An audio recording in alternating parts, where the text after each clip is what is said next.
여러분 안녕하십니까? 오늘 복음반 넷째 시간입니다.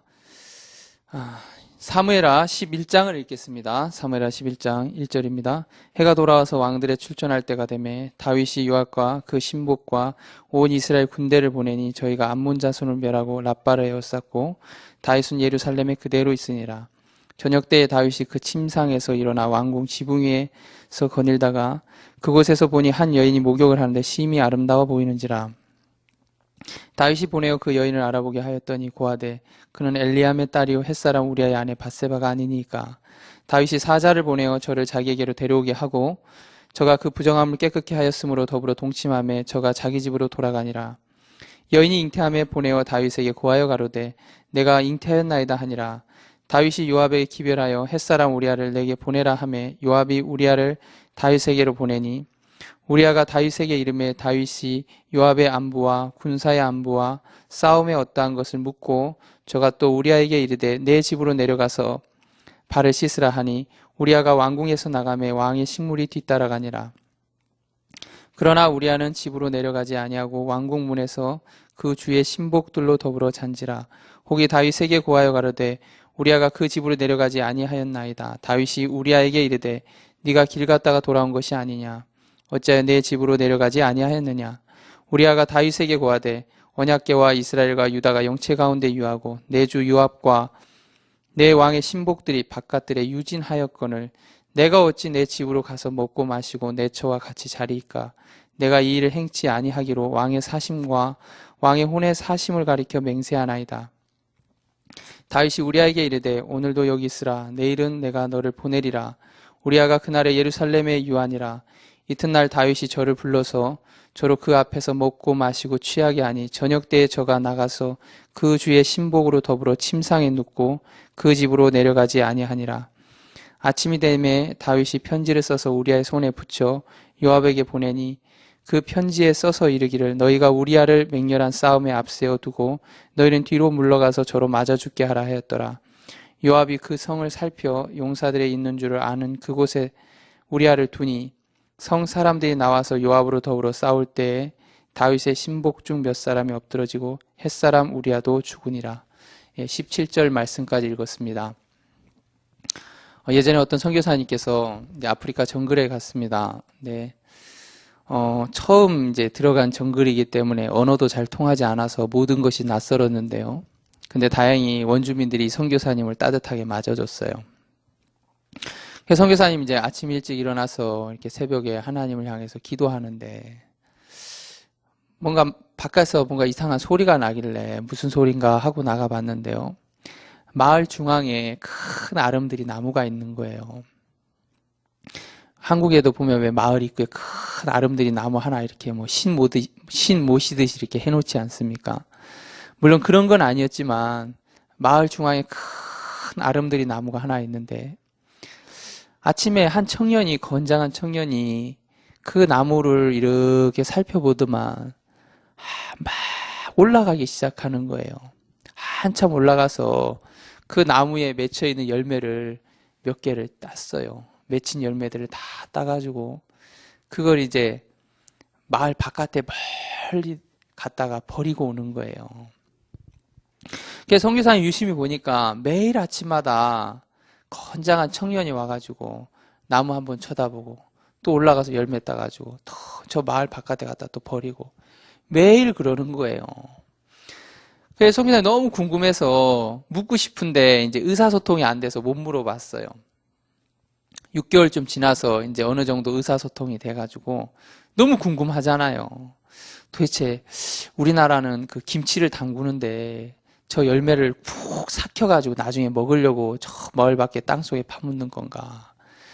이제 그 추장님한테 아니 추장이 왜 매일 아침마다 건장한 청년이 와가지고 나무 한번 바라보고 열매 따고 땅속에 파묻고 내가 보니까 이 나무에는 열매 맺힐 날이 하루도 없네요.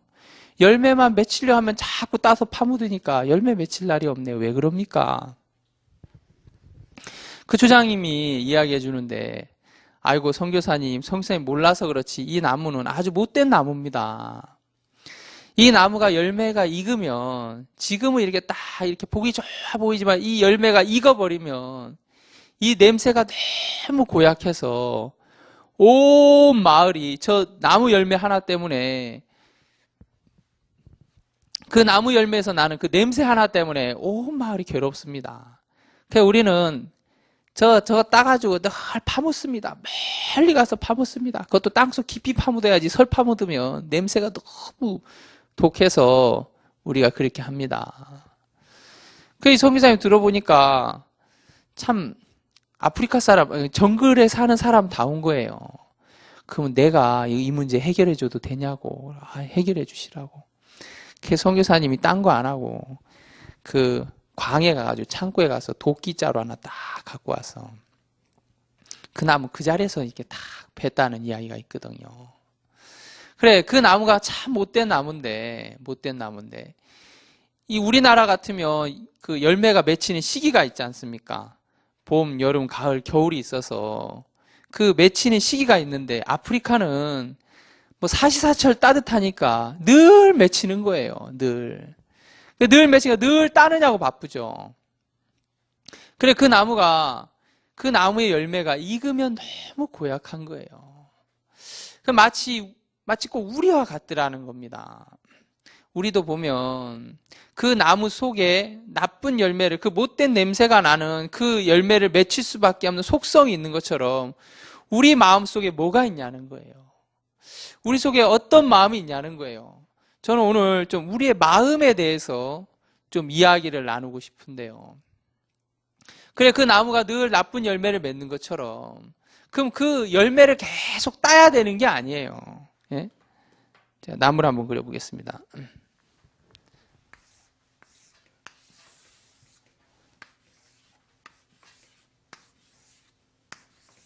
예. 이렇게 열매가 있으면 이 열매를 늘 땄단 말입니다. 이렇게. 예. 따니까 이 나무에는 열매가 맺힐 날이 있어요, 없어요? 열매가 맺힐 날이 없죠. 늘 따니까. 만약에 좀 게을러가지고 한두 개 안 따면 이렇게 맺히겠죠. 게을러가지고 하루 자고 일어나면은. 근데 부지런한 사람은 이거 다 따는 거예요. 부지런한 나라는. 우리의 마음에 저는 이 나무를 성경에서는 마태복음에 보면은 못된 나무가 있고 아름다운 나무가 있는데, 아름다운 열매를 맺지 아니하는 나무마다 찍어 불못에 던진다는 말씀이 있어요. 그래, 아름다운 열매를 맺으라 그랬어요. 근데 그 말씀을 우리 한번 찾아보겠습니다. 마태복음 사무엘하 11장 그대로 놔두고요.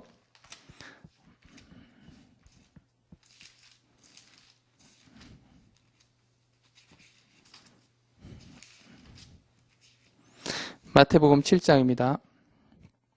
7장 16절. 그의 열매로 그들을 알지니 가시나무에서 포도를 또는 엉겅퀴에서 무화과를 따겠느냐. 이와 같이 좋은 나무마다 아름다운 열매를 맺고 못된 나무가 나쁜 열매를 맺나니, 좋은 나무가 나쁜 열매를 맺을 수 없고 못된 나무가 아름다운 열매를 맺을 수 없느니라. 아름다운 열매를 맺지 아니하는 나무마다 찍혀 불에 던지우니라 그랬습니다. 좋은 나무마다 무슨 열매를 맺는다고요? 예, 좋은 나무마다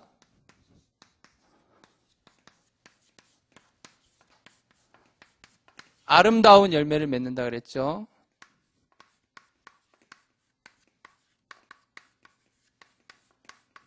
아름다운 열매를 맺고요.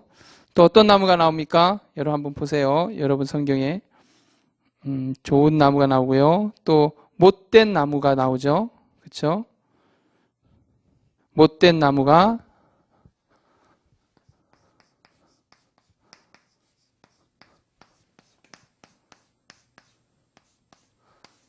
나쁜 열매를 맺는다 그랬습니다.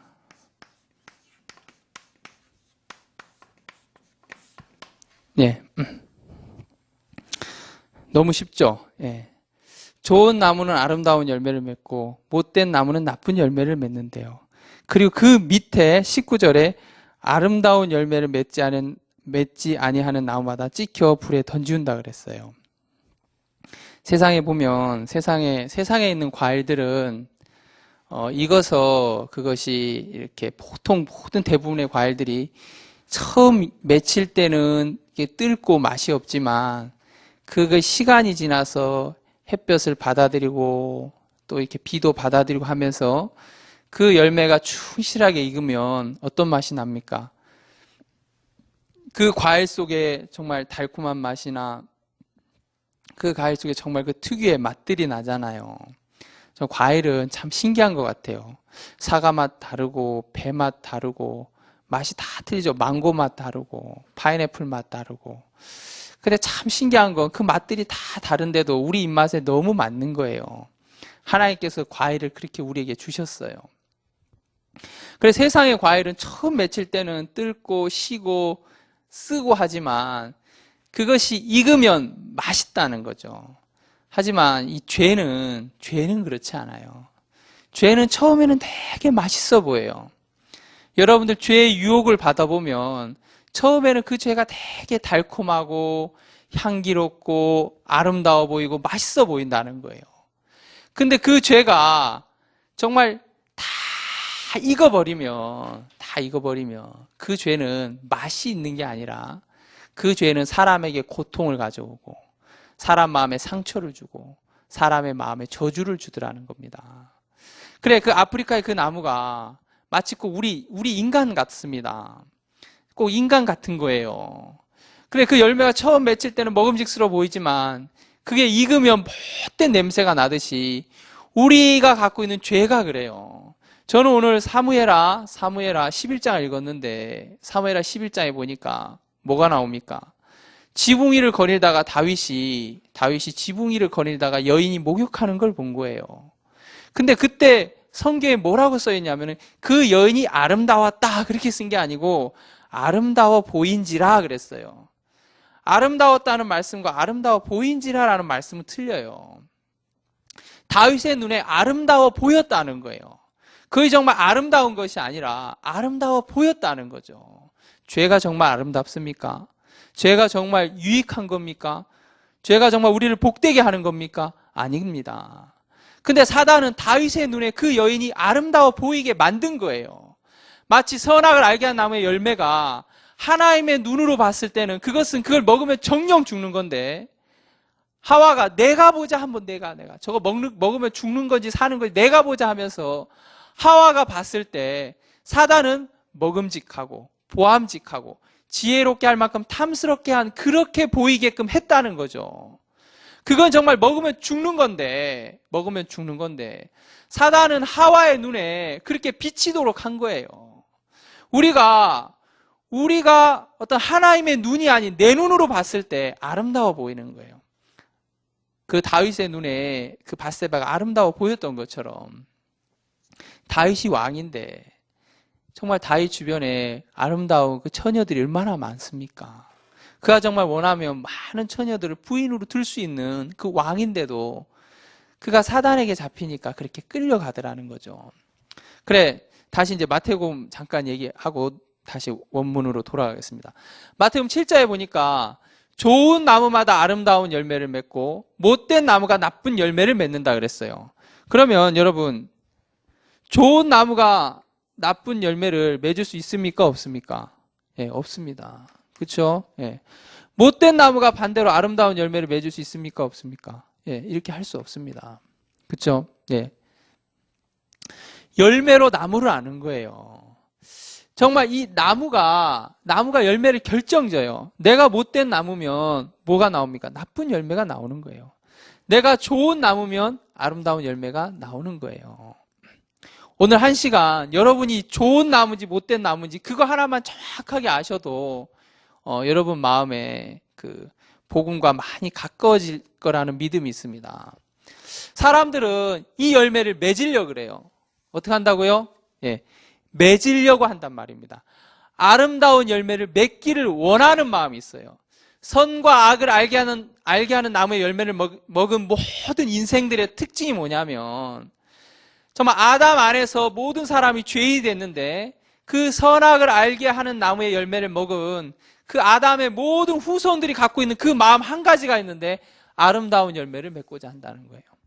아름다운 열매를 맺기를 원한다는 거죠. 로마서 7장에 원함은 내게 있으나 선을 행할 능력은 내게 없다 그랬습니다. 사람들 마음에 원함은 있다는 거예요. 아름다운 열매를 원함은 있어요. 근데 그것을 맺힐 능력은 있습니까? 없습니까? 예, 없다 그랬어요. 그래서 사도 바울은 원하는 바 내가 선은 하지 아니하고 도리어 원치 아니한 바 악을 행하는도다. 이로써 내가 이것을 행하는 자가 내가 아니요 내 속에 거하는 죄인이라 그랬어요. 뭐라고요? 내 속에 거하는 죄인이라 그랬어요. 사도 바울은 로마서 7장을 통해서 정확하게 자기 마음을 추적해 들어가는데요. 정확하게 자기 마음을 추적해 들어가 보니까 원함은 있지만 행할 능력은 없고 내가 원치 아니하는 그것을 행하는 걸 보니까 이것을 행하는 자가 내가 아니요 내 속에 거하는 죄라는 거죠. 내가 나쁜 열매를 맺는 건 왜 내가 나쁜 열매를 맺습니까? 내 속에 나쁜 열매를 맺을 수밖에 없는 그런 성질이 있다는 거예요. 성질, 성품. 아시겠습니까? 예. 내 속에 이 나쁜 열매를 맺을 수밖에 없는 그런 성질이 있다는 거예요. 사과 열매가 있는데 사과 열매는 사과 나무에서 나오겠죠. 당연히. 그렇죠? 너무 쉬운 얘기입니까? 예. 사과 나무에서 이 사과 열매가 나와요. 이 사과 씨 안에는 뭐가 있습니까? 이 사과를 맺힐 수밖에 없는 성질이 들어있는 거예요. 이 사과 씨를 심으면 사과 나무가 되고 당연히 사과 열매를 맺히는 거예요. 이 나쁜 열매를 맺는 거, 이 못된 나무기 때문에 나쁜 열매를 맺는 거예요. 제가 왜 똑같은 얘기 계속 반복하는지 아세요? 왜 이렇게 목사님 왜 똑같은 얘기를 계속 얘기해요? 제가 그 뒷얘기를 하고 싶어서 그래요. 7장 19절에 아름다운 열매를 맺지 않은 나무마다 찍혀 불에 던지우니라 그랬어요. 사람들 이 말씀을 딱 들으면서 어떤 마음 같습니까? 야, 내가 찍혀 불에 던지우지 않으려면 무슨 열매를 맺어야 돼요? 아름다운 열매를 맺어야 되겠구나. 내가 찍혀 불에 던지움을 당하지 않으려면 아름다운 열매를 맺어야 되겠구나. 그 마음을 가져요. 예? 선과 악을 알게 하는 나무의 열매를 따먹은 모든 사람들이 갖고 있는 마음이 바로 이 마음이에요. 아름다운 열매를 맺으려고 해요. 여러분, 좋은 나무는 아름다운 열매를 맺으려고 안 해도 아름다운 열매를 맺습니다. 맞습니까? 예. 못된 나무는 나쁜 열매를 안 맺으려고 해도 나쁜 열매를 맺어요. 원함으로 되는 게 아니에요. 원함으로 되는 게 아니란 말입니다. 내가 원한다는 건 내게 없는 거예요. 내가 결혼하길 원한다는 건 내가 아직 결혼을 안 했다는 거예요. 그렇죠? 내가 미워한다는 건 내게 가장 가까이 있는 거예요. 예. 저는 제 아내를 미워해요. 왜? 제 아내가 있기 때문에. 그렇죠? 예, 내 가까이 있는 걸 미워하는 거예요. 제가 우리 요 앞에 있는 청년이 결혼하지 않았다면 결혼하기 원하는 거죠. 원하는 건 내게 없는 거예요. 사도 바울은 원하는 바 선을 행하지 아니하고 도리어 원치 않은 바 악을 행하는도다. 이제 내가 이것을 행하는 자가 내가 아니요 내 속에 거하는 죄라 그랬어요. 사도 바울은 정확히 자기 속에 뭐가 있는 걸 봤습니까? 예, 따라해 보세요. 뭐가 있는 걸 봤습니까? 죄가 있는 걸 봤어요. 죄가 있는 걸. 자기가 무슨 나무예요? 이걸 표현하면 죄의 나무입니다. 무슨 나무요? 예, 내 속에 죄가 있으니까 죄의 나무죠. 죄의 나무에서 뭐가 열리겠어요? 아름다운 열매가 열리겠습니까? 아니죠. 죄의 나무에서 나쁜 열매가 열리는 거예요. 나쁜 열매가. 마치 이른 아침에 청년이 이 열매를 따기 시작하는 거예요. 이렇게 맺히면. 네? 이렇게 맺히면 열매를 막 딴단 말입니다. 이거 잘 따는 사람을 우리는 착한 사람이라 그래요. 잘 따내는 사람을. 이거 못 따내고 가만히 내버려서 무르무르 이렇게 있게 만들면 이런 사람 우리가 악한 사람이라 그래요. 예? 그 말 이해되세요? 열매가 하나도 없어도 이거 좋은 나무예요? 나쁜 나무예요? 아니요. 열매가 하나도 없어요. 예? 이 나무 못된 나무잖아요. 맞습니까? 안 맞습니까? 예? 맞죠? 못된 나무예요. 열매가 하나 있으면 무슨 나무예요? 못된 나무예요. 열매가 2개 있으면 못된 나무예요. 열매가 하나도 없으면 못된 나무예요. 근데 이 나무에서 아름다운 열매가 맺히길 기다린다면 속는 거예요. 선과 악을 알게 한 나무의 열매를 따먹은 모든 사람들 마음속에 내가 선을 행하길 원하는 마음이 있기 때문에 그게 선인 줄 아는데 그건 정말 선이 아니에요. 이 마태복음 7장은 아름다운 열매를 맺지 아니하는 나무마다 찍혀 불에 던지운다 그랬는데요. 이 말씀은 아름다운 열매를 맺으란 얘기가 아닙니다. 아름다운 열매를 맺으란 얘기가 아니고 너라는 나무는 못된 나무야. 너는 찍혀야 돼. 너는 정말 찍혀야 되는 나무야. 마태복음 7장은 지금 여러분에게 그 얘기를 하는 거예요. 우리 마태복음 3장을 한번 더 보겠습니다. 마태복음 3장 10절입니다. 이미 도끼가 나무 뿌리에 놓였으니 좋은 열매를 맺지 않은 나무마다 찍혀 불에 던지우리라 그랬습니다. 마태복음 3장 10절 여러분 보셨죠? 이미 도끼가 어디에 놓였다고요? 나무 뿌리에 놓였대요. 이렇게 도끼가 나무 뿌리에. 그럼 이 나무 살리는 나무, 이 나무 살리겠다는 겁니까? 죽이겠다는 겁니까? 죽이겠다는 거. 이 나무 이미 결정된 거예요. 왜 벌목장 이렇게 나무 베는 그 벌목장에 가보면 나무에다 이렇게 X 표시 하거든요. X 표시 붉게, 뻘겋게. 이건 뭡니까? 이 나무 이제 끝난 거예요. 이 나무 이제 베는 거예요. 도끼가 이미 나무 뿌리에 놓였으니 하는 말씀은 이미 이 나무는 베어지기로 결정됐단 말입니다. 왜? 좋은 열매 맺을 수 없기 때문에. 나무 뿌리에 놓였으니 좋은 열매를 맺지 않은 나무마다 찍어 불에 던지우리라. 좋은 열매 맺을 수 없는 나무이기 때문에 찍힘을 당하는 거예요. 우리가 정말 선을 행할 수 있습니까? 우리가 정말 하나님 뜻대로 살 수 있냐는 말입니다. 저는 오늘 사무엘하 11장을 읽었습니다. 하나님 오늘 사무엘하 11장을 통해서 우리에게 이렇게 해주고 싶은 이야기가 있어요. 우리가 그 이야기를 정확하게 알면 이 마태복음 7장의 좋은 나무와 못된 나무에 대해서 알 수 있을 것 같습니다. 이사야서 1장 3절에 보면은 슬프다 범죄한 나라여 허물진 백성이요 행악의 종자라 그랬습니다. 잠깐만요. 이사야 1장 3절에 보면 슬프다 범죄한 나라요. 무슨 나라요? 범죄한 나라요. 백성은 어떤 백성입니까? 네, 허물진 백성이요.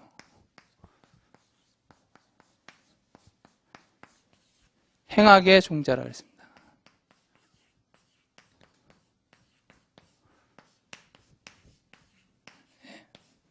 예, 슬프다 범죄한 나라요. 나라는 나라인데 어떤 나라입니까? 범죄한 나라고 그 나라에 사는 백성은 어떤 백성이요? 예, 허물진 백성이고 그 백성의 종자 하나하나는 무슨 종자입니까? 행악의 종자라 그랬습니다. 하나님이 우리 인생을 봤을 때 이 지구라는 나라에 살고 있는 사람들을 봤을 때 이 나라는 범죄한 나라고 그 나라에 있는 백성들은 허물진 백성이고 그 백성의 하나하나 한 사람은 행악의 종자라는 거죠. 하나님의 눈에 그렇다는 거예요. 이 행악의 종자, 결국 이 종자가 크면 어떤 나무가 되겠습니까? 못된 나무가 되는 거예요. 세상에 아름다운 나무는 딱 한 그루밖에 없습니다. 세상에 아름다운 나무 누굽니까? 예, 예수 그리스도입니다. 예수님만이 죄가 없는 분이에요. 예수님 속에는 죄가 없어요. 예수님 죄를 알지도 못하신 분이라 그랬어요. 그분은 아무리 헤집고 뒤져봐도 그분 속에선 죄가 안 나와요. 왜? 그분 속에 죄가 없기 때문에. 하지만 우리 인간 가운데 누구를 세워놔도 그 사람 속에서 우리가 죄를 찾아냅니까? 못 찾아냅니까? 다 찾아낼 수 있는 거예요. 왜? 우리가 행악의 종자이기 때문에. 제 주머니에 지금 열쇠가 있네요. 이렇게 열쇠가 있습니다. 제가 목사인데 제 주머니에서 담배가 나오겠습니까? 안 나오겠습니까? 예, 제 주머니 아무리 뒤져도 담배가 나오진 않아요. 근데 볼펜은 나올까요? 예, 볼펜은 이렇게 있습니다. 제 주머니에 볼펜은 있어요. 하지만 제 주머니에 담배는 없어요. 제 주머니에 술은 없습니다. 왜? 없기 때문에. 없는 걸 끄집어낼 수는 없어요. 예수님 속에는 죄가 없어요. 그분은 아름다운 나무, 좋은 나무라는 거죠. 그분은 좋은 나무이기 때문에 그분에게서는 아름다운 열매가 맺힐 수밖에 없는 거예요. 근데 우리 인간은 아름다운 나무입니까? 아니, 좋은 나무입니까? 못된 나무입니까? 예, 우리 인간은 못된 나무예요. 못된 나무이기 때문에 우리 속에 항상 악이 나와요. 항상 우리 속에 미움도 나오고요. 우리라는 나무 자체가 못된 나무이기 때문에 우리가 이 말씀 앞에서 우리 자신을 좀 정확하게 봐야 돼요. 성경 우리를 행악의 종자라고 얘기했습니다. 저는 오늘 사무엘하 11장을 읽었는데 사무엘하 11장에 보니까 다윗이란 왕이 범죄한 이야기입니다. 참 재밌는 게 이 죄는 있지 않습니까? 죄는 왕궁도 뚫고 들어오더라고요. 죄는 그 다윗이 쳐놓은 예루살렘 그 성벽도 뚫고 들어왔고 그 왕궁도 뚫고 들어왔고 다윗 주변에 그렇게 큰 군인들과 군사들이 있었는데 그 죄는 그 군사들도 뚫고 들어왔어요. 그리고 뚫고 들어와서 어디까지 들어왔습니까? 다윗의 마음에까지 들어가더라는 거예요. 여러분, 죄와 싸워서 이길 수 있는 사람 세상에 있습니까? 없습니까?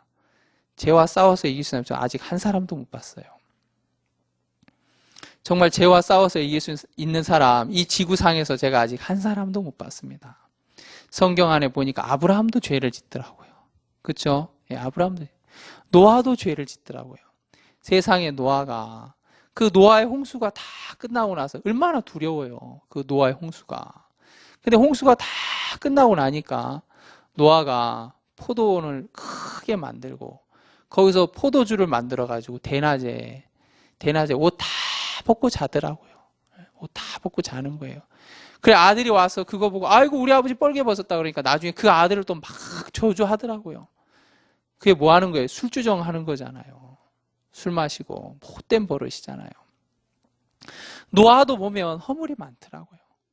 아브라함도 자기 아내를 2번이나 팔아먹고 다윗은 말할 것도 없고요. 오늘 읽었던 이 다윗은 사람 가운데 온전한 사람이 없더라는 거예요. 사람 가운데 허물이 없는 사람이 없더라는 거죠. 정말 사람은 다 못된 나무예요. 아름다운 나무는 한 그루 하나님밖에 없는데 예수님밖에 없습니다. 이 세상에 육신의 몸을 입고 오신 그 예수님, 인간의 몸을 입고 왔는데 그분이 아름다운 나무고 그럼 그분에게선 아름다운 열매만 나와요. 그분은 막 때려도 사람들이 예수님 십자가에 못 박였을 때 막 때렸잖아요. 때려도 그분 마음속에 이놈들 내가 두고 보자. 내가 나중에 하나님 아들로서 왕의 보좌에 앉으면 너희들 내가 다 기억해 둘 거야. 그러시지 않더라고요. 여러분들 분한 일 당하면 이 갈지 않습니까? 빠드득 갈면서 그래 한번 두고 보자. 내가 지금은 힘이 없어서 이렇지만 내가 한번 힘 좀 키워보자. 사람들 마음에 들어가면 다 그런 마음이 있어요. 예수님, 사람들이 그 예수님 얼굴에 침을 뱉었는데도 예수님 가만히 계시더라고요. 정말 예수님 속에는 악이 없기 때문에, 죄가 없기 때문에 그분에게 무슨 짓을 해도 그분에게선 죄가 안 나와요. 참 죄송한 얘기지만 예수님 앉혀놓고 정말 이렇게 음란한 영화를 계속 보여준다고 예수님 속에서 음욕이 나오겠습니까? 예수님 속에는 죄가 없어요. 근데 사람 속에는, 사람의 마음에는 점잖은 것 같지만 그 마음에 들어가 보면 다 이 행악의 종자이기 때문에 죄가 있는 거예요. 제가 이렇게 어딥니까? 저기 은행 같은 데 가거나 이렇게 관공서에 가면 기다리는 동안 좀 시간이 남잖아요. 그래서 그 남은 시간을 활용하라고 책을 이렇게 비치해 놔요. 여러분도 보신 적 있죠? 근데 책을 비치해 놓으면 뭐 이렇게 서울 소식이라든가 지역 소식도 있고요. 또 이렇게 어떤 생활 정보지가 있어요. 그리고 또 한쪽 편에는 여성, 중앙, 레이디, 경향 뭐 그런 굵직굵직한 책들이 있는데 항상 가서 보면 저도 마찬가지지만 가서 보면 이 지역 정보 소식은 빳빳해요. 하나도 안 달았어. 근데 그런 여성 중앙이라든가 레이디 경향이라든가 그런 잡지들 보면 막 갖다 놓기가 무섭게 막 너덜너덜해요. 그리고 어떤 페이지 막 찢어져 있고.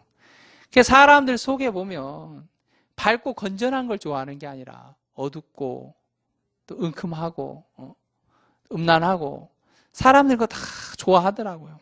잘 가리고 숨겨서 그렇지. 진짜 우리 속에 행악의 종자인 우리 속에 나오는 그 악이 있더라는 거예요. 말이 참 길어졌습니다만 그 사무엘하 11장에 그 다윗이 원래는 왕들이 출전할 때 이 사람 출전했어야 됐어요. 전쟁에 나갔어야 됐는데 전쟁에 나가지 않더라고요. 있어야 될 곳에 있지 않더라는 거예요. 이게 참 중요합니다. 있어야 될 곳에 있지 않는 거예요. 원래 우리 인생은 하나님의 은혜 아래 있어야 되는데 아담과 하와가 하나님의 은혜를 떠난 것처럼 이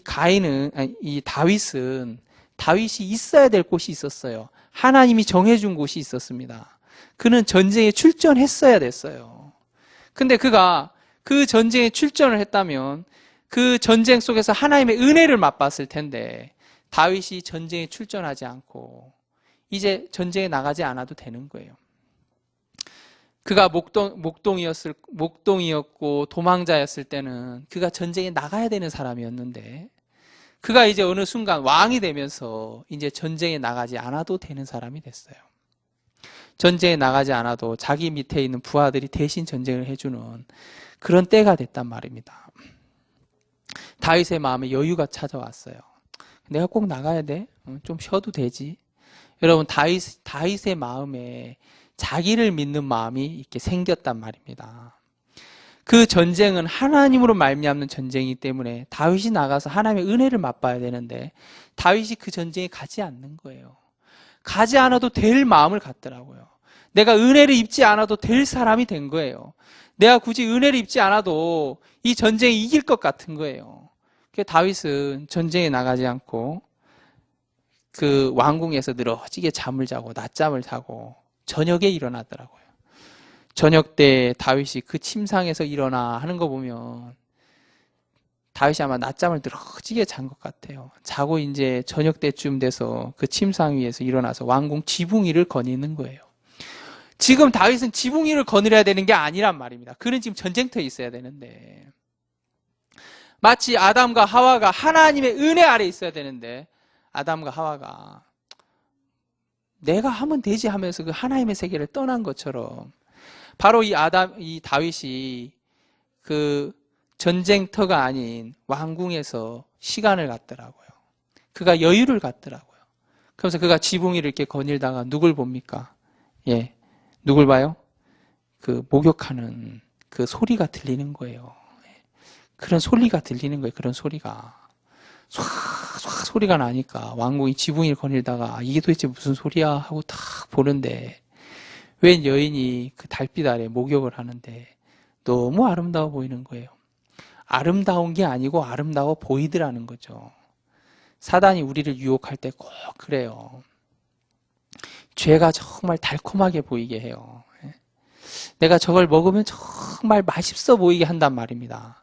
근데 그 죄라는 것이 결코 우리를 이렇게 복되게 하는 게 아니라 우리에게 고통을 가져다 주는 것처럼 다윗의 눈에 아름다워 보이게 만들더라고요. 그래 이제 다윗이 탁 침을 흘리고 보고 있는데 옆에 신하가 좀 제대로 된 신하가 있으면 왕이시여 지금 뭐 하십니까? 일국의 왕이 아녀자의 목욕하는 장면을 보시고 침을 흘리시다니 고개를 돌리시옵소서. 좀 제대로 된 신하라면 그렇게 얘기할 텐데 꼭 그 권력의 최측근에는 간신들이 있잖아요. 데려올 값이요. 다윗이 하고 가만히 있는 거예요. 그 소리는 뭐예요? 빨리 데리고 오란 얘기잖아요. 그거 알아들어야지. 그래 이제 그 우리아 안에 밧세바를 데리고 온 거예요. 다윗이 그 우리아 안에 밧세바를 취했는데 취하고 다윗은 이제 손 딱 닦고 입 딱 닦고 아무 문제 없는 것처럼 이제 우리아 안에 밧세바를 이제 집으로 돌려보내고 평상시 이제 그 왕의 업무를 수행하더라는 거예요. 사람들이 죄를 짓는다고 다 죄인을 깨닫는 게 절대 아니더라고요. 그래 이 다윗이 그냥 그 왕궁에서 여전히 자기 일을 하는 거예요. 말씀드린 것처럼 결코 사람들이 죄를 짓는다고 죄를 깨닫는 게 절대 아닙니다. 다윗은 정말 그 우리 안에 밧세바를 범하는 간음이라는 죄를 졌지만 그는 여전히 왕궁에서 왕의 일을 하는 거예요. 그걸 아는 몇몇 사람들은 알지 몰라도 다른 많은 사람들은 여전히 다윗을 좀 위대한 왕으로 생각하겠죠. 그래 이제 왕궁 국무를 다 보고 있는데 들리는 소문이 왕이시여 우리 아내 밧세바가 잉태하였나이다. 그 이야기가 들려지는 거예요. 다윗이 그 이야기를 듣고 지금 우리아는 지금 어딨노? 하고 알아보니까 우리아는 지금 다윗을 위해서 전쟁터에서 전쟁을 하고 있었어요. 요압 장군과 함께 다윗을 위해서 전쟁터에서 전쟁을 치르고 있는 거예요. 여자가 남편 없이 어떻게 자식을 낳아요? 이스라엘에서는 간음을 하면 돌에 맞아 죽는데 그 밧세바가 남편이 전쟁터에 나가 있는데 어떻게 아이를 가져요? 말도 안 되죠. 그 아이를 가졌다는 소문이 나면 밧세바도 죽게 되고, 그럼 밧세바가 어찌 된 거야 하고 알아보면 누굽니까? 거슬러 올라가면 다윗이잖아요. 다윗이 이제 불안한 거예요. 그래서 다윗이 안 되겠다 싶어서 이제 그 우리아를 불러요. 너 근간에 수고가 너무 많다. 나를 위해서 전쟁을 하느냐고 얼마나 수고가 많냐. 너 좀 와서 좀 쉬어라. 특별 휴가다. 포상 휴가다. 그래 이제 그 우리아를 왕궁으로 불러드리고 이제 상도 주고 칭찬도 하고 또 그 전세는 어떠냐 전세를 묻기도 하고 모르는 사람들은 다윗을 봤을 때 너무 훌륭한 왕인 거예요.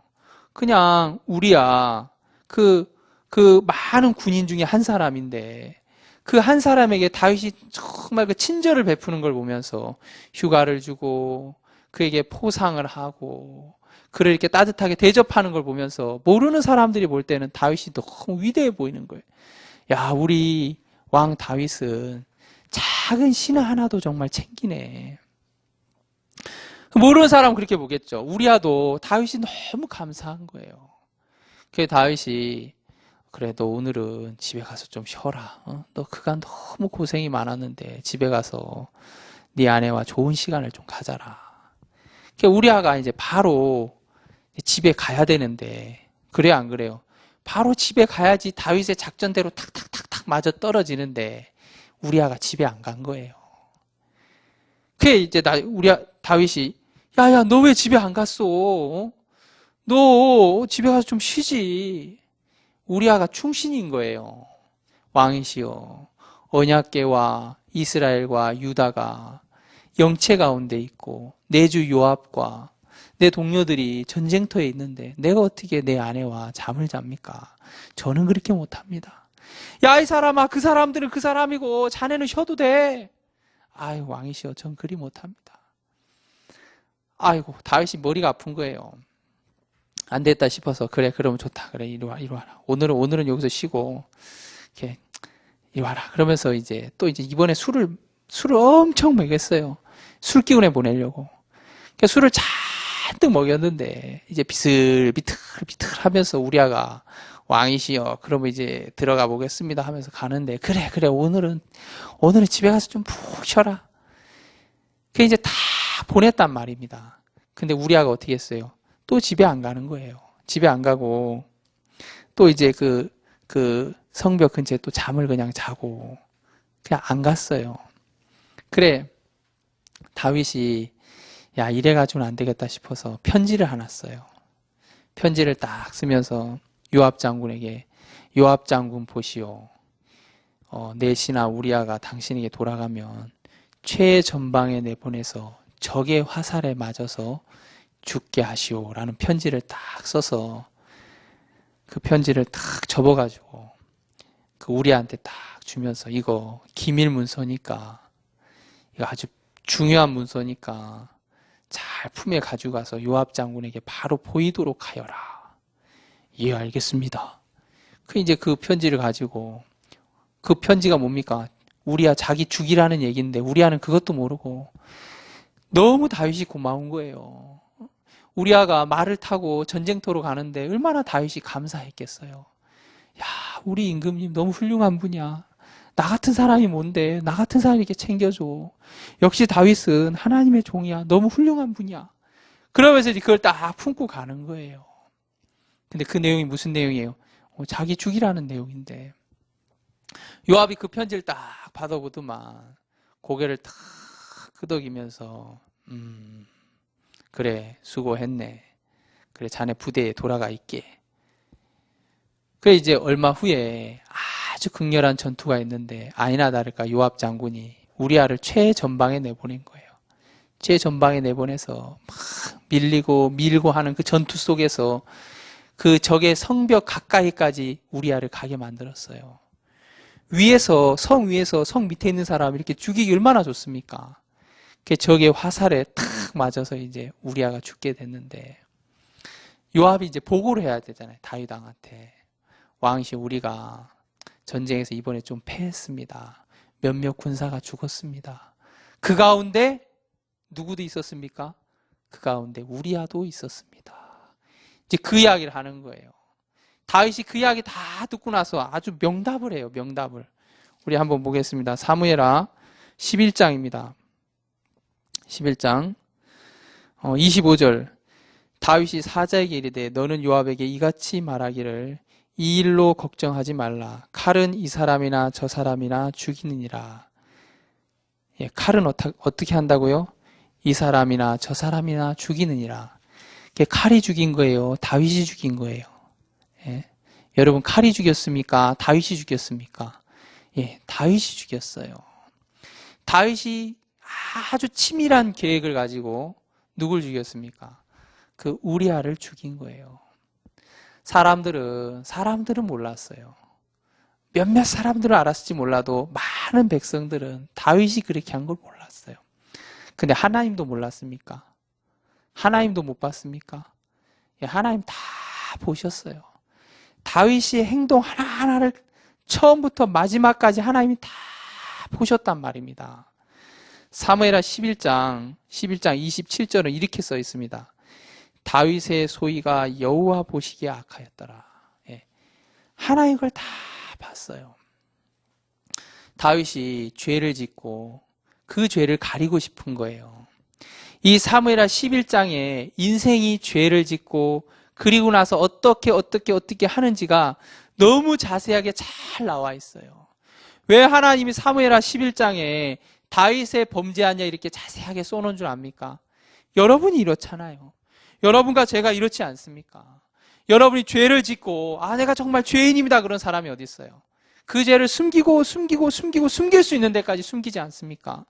여러분 선한 사람입니까? 죄인입니까? 여러분 다 선하다고 생각하지 않습니까? 여러분 가늠한 사람입니까? 아닙니까? 여러분 다 가늠 안 했다고 생각하잖아요. 여러분 살인자입니까? 아닙니까? 여러분 살인자 아니라고 말하잖아요. 근데 여러분 속에서 살인 안 했습니까? 여러분 속에서 음란한 마음 안 품었습니까? 여러분 속에서 탐심을 품지 않았습니까? 정말 우리가 다윗과 같은 그런 큰 죄를 짓진 않았을지 모르지만 여러분 속 마음에서 이루어지는 세계가 있지 않습니까? 성경은 사무엘하 11장을 통해서 한 인생이 죄를 품고 흘러가는 그 길을 정확하게 써놨어요. 이 사무엘하 11장의 다윗의 이야기는 바로 여러분과 저에 대한 이야기인데, 사람들이 죄를 짓고 그 죄를 가리는 일을 해요. 마치 아담과 하와가 무화과나무 잎으로 옷을 헤입어서 자기를 가리는 것처럼 사람들은 자기 속에 있는 죄를 가리고 싶어 해요. 그걸 가리려고 만들어진 게 종교이기도 합니다. 종교는 사람들을 자꾸 가려요. 가려서 선한 모양을 만들어내려고 그래요. 정말 선하냐는 겁니다.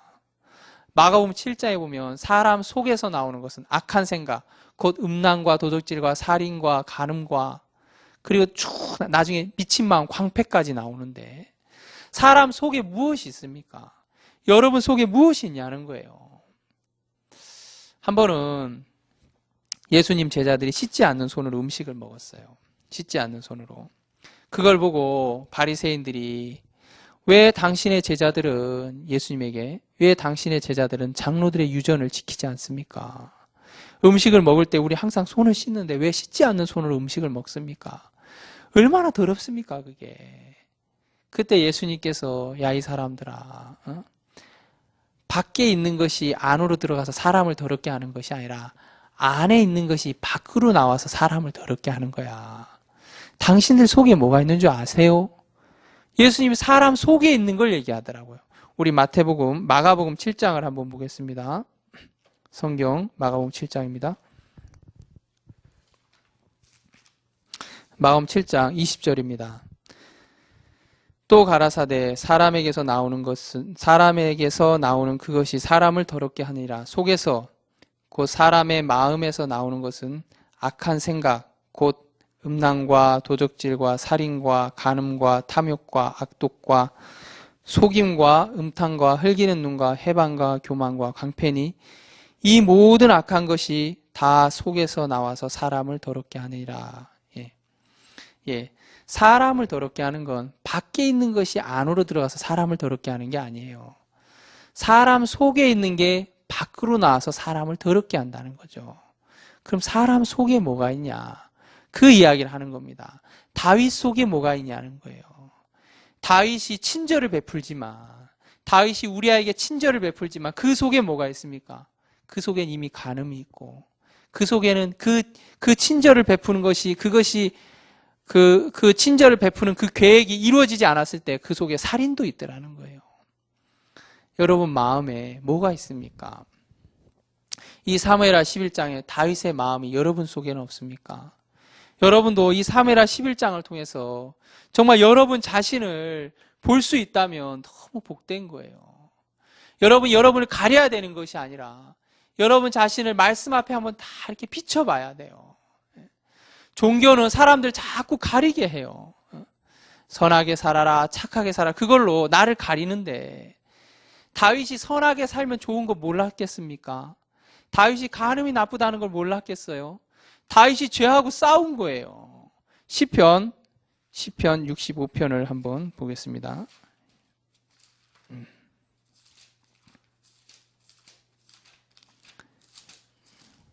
시편 65편입니다. 65편 3절에 죄악이 나를 이기었사오니 우리의 죄과를 주께서 사하시리다. 죄악이 나를 이기었사오니. 다윗이 죄하고 싸웠는데 누가 이겼습니까? 예, 죄가 이겼어요? 다윗이 이겼어요? 예, 다윗이 지더라는 거예요. 죄가 이기는 거예요. 여러분, 죄와 싸워서 이길 수 있는 사람 세상에 있습니까? 나는 이겨요. 그 몰라서 그래요. 정말 죄와 싸워서 이길 수 있습니까? 여러분 마음에 일어나는 그 생각들 여러분들이 다 뿌리칠 수 있습니까? 여러분 정말 그럴 만한 능력이 여러분에게 없어요. 다윗은 왕궁이를 거닐 때 그는 자기가 정말 죄와 싸워서 이길 수 있는 사람인 줄 알았는데 그가 죄하고 딱 붙으니까 그대로 무너지더라고요. 그렇게 골리앗 앞에서 당당했던 다윗이었는데 사울 앞에서 그렇게 당당한 믿음을 가졌던 다윗인데 그 다윗도 죄하고 부딪히니까 무너지는 거예요. 죄와 싸워서 이길 수 있는 분은 세상에 단 한 분밖에 없어요. 예수 그리스도 그분만이 죄와 싸워서 이길 수 있어요. 왜 그렇습니까? 그분 속에는 죄가 없기 때문에 그래요. 그분은 좋은 나무란 말입니다. 예수님은 좋은 나무기 때문에 죄와 싸워도 이길 수 있는 거예요. 근데 우리는 죄와 싸우면 져요. 왜 그렇습니까? 우리는 못된 나무예요. 못된 나무가 아름다운 열매 맺히려고 애쓴다고 맺혀집니까? 절대 맺힐 수 없어요. 예레미야 13장을 한번 보겠습니다. 오늘은 좀 성경을 많이 찾는 예레미야 13장 23절을 보겠습니다. 예레미야 13장 23절입니다. 굿수인이 그 피부를 표범이 그 반점을 변할 수 있느뇨? 할 수 있을진데 악에 익숙한 너희도 선을 행할 수 있으리라. 굿수인이 그 피부를, 굿수인은 이제 흑인 깜둥이를 얘기하는데요. 흑인이 그 피부를 또 표범이 그 반점을 변할 수 있느뇨라고 물어봤어요. 변할 수 있습니까? 없습니까? 예, 없죠. 변할 수 있느뇨. 근데 만약에 그게 가능하다면 그걸 할 수 있을진데 악에 익숙한 너희도 선을 행할 수 있으리라 그랬어요. 성경 우리를 얘기하기를 악에 익숙하다 그러더라고요. 죄를 짓는데 익숙하다는 거예요. 사과나무는 사과를 맺히는데 익숙한 거예요. 맞습니까? 배나무는 배를 맺는데 익숙한 거예요. 우리는 행악의 종자이기 때문에 죄를 짓는데 익숙한 거예요. 죄의 열매를 만드는데 익숙하단 말입니다. 마치 그 정글의 청년이 열매를 매일 따듯이 사람들이요.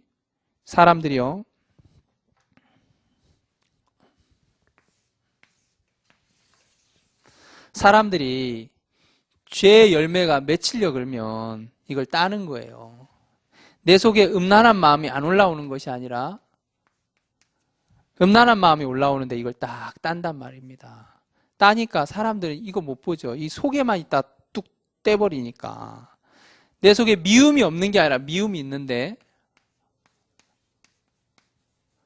내 속에 미움이 있는데 이 미움이 맺혀가지고 동네 사람들이 다 보면 뭐 하겠어요? 손가락질 하잖아요. 맺히기 전에 따는 거예요. 맺히기 전에. 내 속에 탐심이 있는데, 내 속에 탐심이 있는데 탐심이 맺혀서 온 동네 사람들이 다 보면 어떻게 하겠습니까? 야, 저 사람 생긴 건 그렇게 안 생겼는데 순 도둑놈이라고 안 보겠어요? 맺히기 전에 따는 거예요.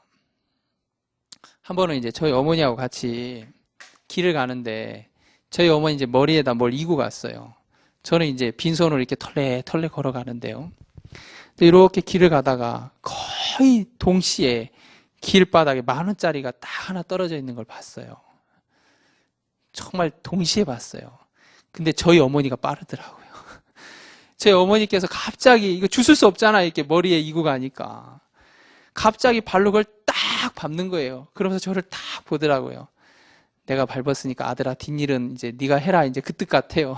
그래. 그걸 딱 밟았어요. 저는 이제 순간적으로 어떻게 했겠어요? 그 서로 눈빛이 얘기하잖아요. 그건 말로 대화로 되는 게 아니에요. 눈빛이 벌써 예 알겠습니다 하고 이제 그걸 딱 주웠어요. 10,000원짜리를. 여러분 그걸 딱 밟았을 때, 그거 딱 주웠을 때, 야 이거 주인 찾아줘야지 그 마음 같겠습니까? 저는 그 마음 못 갖더라고. 여러분들은 어떨지 모르겠는데 딱 주워서 잘 썼거든요. 여러분 마음에 보면 그 탐하는 마음 있잖아요. 예? 정말 탐하는 마음 없습니까? 예? 여러분들 그거 보면 찾아주고 싶어요? 예? 정말 그런 분 계시면 아마 똥만 빼면 부처일 것 같아요. 진짜 우리 속에 탐심이 있더라는 거예요. 제가 한 번은 제 딸이 있는데요. 제 딸이 그때 아마 한 6살이었던 것 같은데요. 제 아내가 이제 그 목욕탕에서 이제 빨래를 막 하고 있었어요. 빨래를 막 하다가 시은아 씻어야지 그랬어요. 너 씻어야 돼. 빨리 와. 너 씻어. 얘가 갑자기 A씨 그러는 거예요. A씨. 저도 분명히 들었어요. 옆에서. 제 아내가 정색을 하면서 너 방금 뭐라 그랬어? 그러니까 제 딸아이가 아주 기가 막힌 얘기를 하더라고요. 아, 심할이 없다고. 분명히 A씨 그랬는데 아, 심할이 없다고 하면서 거짓말을 하는 거예요. 사람 속에 정말 우리가 행악의 종자이기 때문에 누가 가르쳐주지 않아도 자기를 지키기 위해서 거짓말도 하고 누가 가르쳐주지 않아도 자기의 유익을 위해서 탐심을 품더라는 거예요. 누가 가르쳐주지 않아도 자기의 어떤 그 성품 속에 미움이 있고 음란한 마음이 있는 거예요. 근데 이 음란한 마음이 있을 때 어떤 사람이 이걸 잘 따요. 안 그런 척하고 사는 거예요. 예? 음란한 마음. 미움이 있을 때도 이걸 잘 따요. 탐심이 있을 때도 이걸 잘 따요. 이런 사람들은 뭐라 그런다고요? 예, 착한 사람이라 그래요. 착한 사람입니까? 못된 나무입니까? 예, 못된 나무인 거예요. 이건 열매를 따야 되는 게 아니라 이건 베야 돼요. 어떻게 해야 된다고요? 베버려야 돼요. 우리는 하나님 앞에 선을 행해야 되는 게 아니라 우리라는 사람은 하나님 앞에 선을 행해야 되는 것이 아니라 우리는 하나님 앞에 베어짐을 당해야 돼요. 우리가 정말 끊겨야 돼요. 우리 정말 선을 행할 수 없다는 거죠. 이 사무엘하 11장에 다윗이 범죄를 한 것처럼 우리도 그 위치에 들어가면 우리도 얼마든지 다윗과 같은 똑같은 죄를 범할 수 있는 능력을 우리가 갖고 있더라는 겁니다. 다만 사람들이 그것을 가릴 뿐이에요. 그걸 보고 이제 성경은 위선이라 그러는데 사람들이 갖고 있는 선이 하나 있는데 그걸 성경 위선이라고 했어요. 위선. 위자는 거짓 위자인데 거짓 위자를 어떻게 쓰는지 압니까? 사람 인변에 할 위자가 붙으면 그게 거짓 위가 돼요. 사람이 행하는 모든 것은 거짓되다는 거예요. 사람이 행하면 거짓돼요. 그게 거짓 위자예요. 정말 우리가 행하는 모든 것을 거짓되다고 얘기했다는 말입니다. 다윗이 우리아를 향해서 그 베푼 그 친절, 그 속에는 목적이 숨겨져 있습니다. 사람들이 행하는 선 속에는 목적이 숨겨져 있어요. 내가 피곤해서 이렇게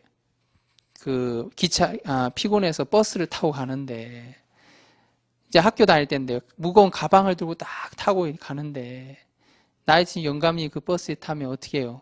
양보하잖아요. 양보하면서 어떤 마음 들어요? 이 가방 좀 받아줬으면 좋겠다. 그리고 저 영감님께서, 아이고, 그래, 자네 참 고맙네. 한마디 했으면 좋겠다. 모르겠어요. 다른 사람 모르겠습니다. 제 마음엔 그 마음이 있더라고요. 근데 그 영감님이, 그래, 당연하지. 젊은 사람이 서서 가야지 하고 당연한 듯이 앉아서 고맙다는 얘기도 안 하고 눈 지그시 감고 가면 속에서 막 불 올라오는 거예요. 불. 누가 불 떼지 않아도 막 불 끌어올라오는 거예요. 사람들이 행하는 선 속에는 항상 목적이 숨겨져 있어요. 내 유익을 구하고 내가 인정받고자 하는 마음이 사람 속 깊이 잠겨 있습니다. 그게 진짜 선하냐는 거예요.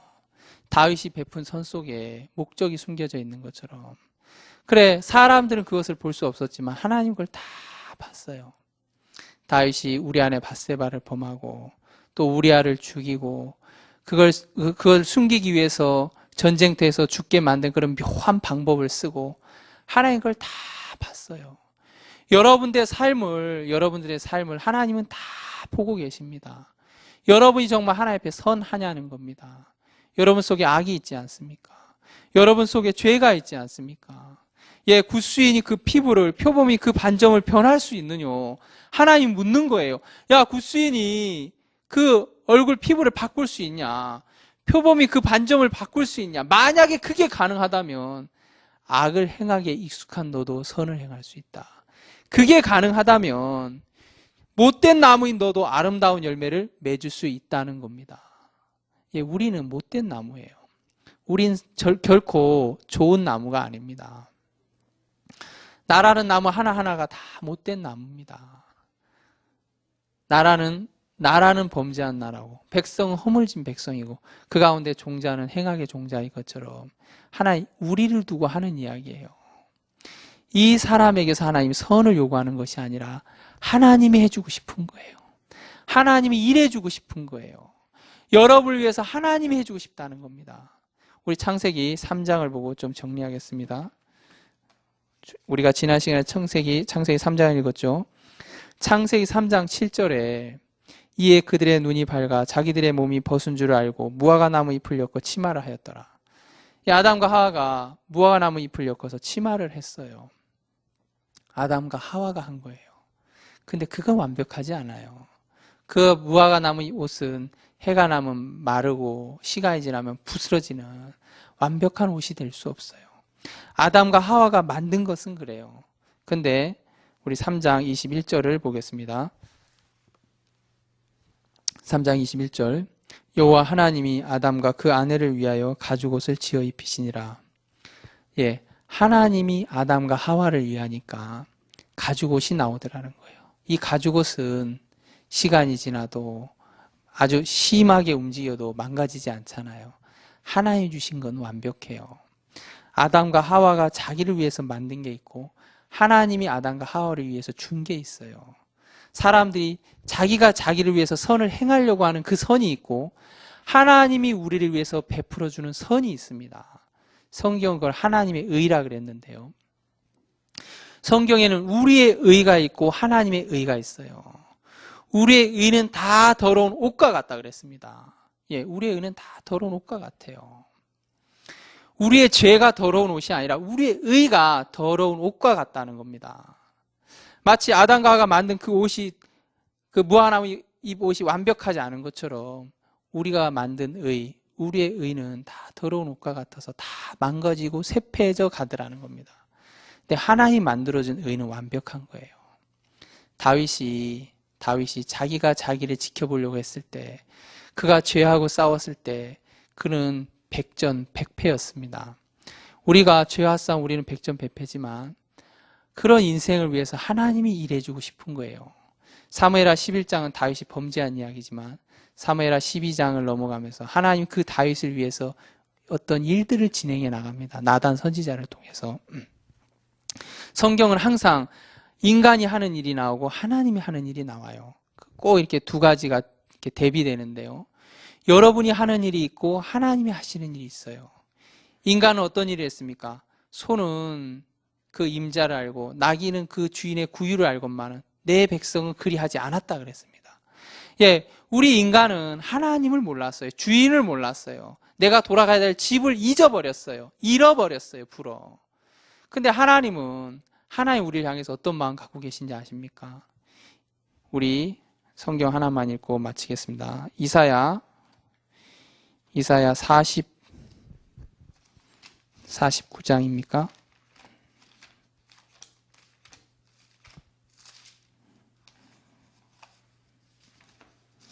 이사야 49장.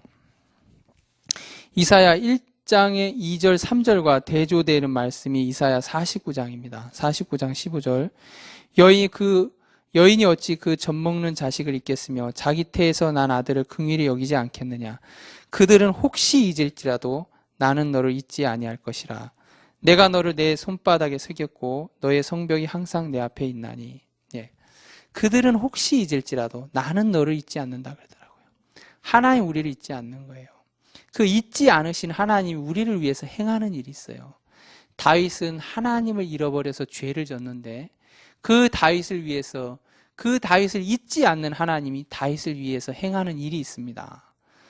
계속되는 시간 속에서 하나님이 그런 다윗을 위해서 어떤 일들을 행했는지 다음 시간에 또 같이 말씀을 나누도록 하겠습니다.